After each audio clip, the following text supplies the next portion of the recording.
Ako hero sa Labitag, taga Barangay Malpag, San Miguel Leyte.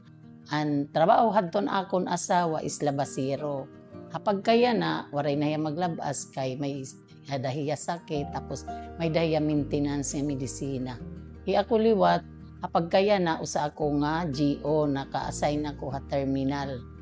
So, ang amon anak is 8.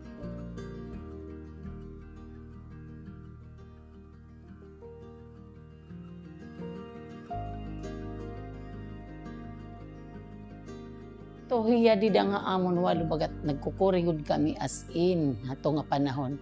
Tapos sabot kami nga Sir Congressman Romualdez, FM Romualdez nagkuan niya scholarship. So gimpa-apply ko an akon usa nga anak. Naka-avail hiya. Imbis an amon ni gahatag nga ihatag namon nga duha iya, magbibiling kami para iya allowance, iya pamasahe.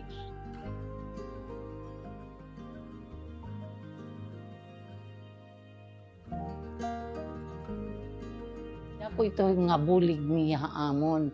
Ngan ito gihap, naka-avail kami han iya. Gin panhatag nga bugas, an AX, nga naka-avail kami han tupad. Haros, dire kami pumahoy. Pagpakaboy kay damo, gudan amon gin eskwela. Damon amon ginagastusan.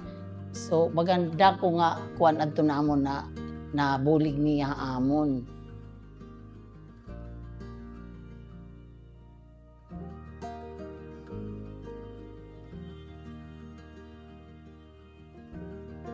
Salamat madamo Congressman Martin Romualdez han imo damo nga programa ginhatag nga diha San Miguel nga nagpakaabil kami dako nga bulig nga amon pamilya. Salamat madamo.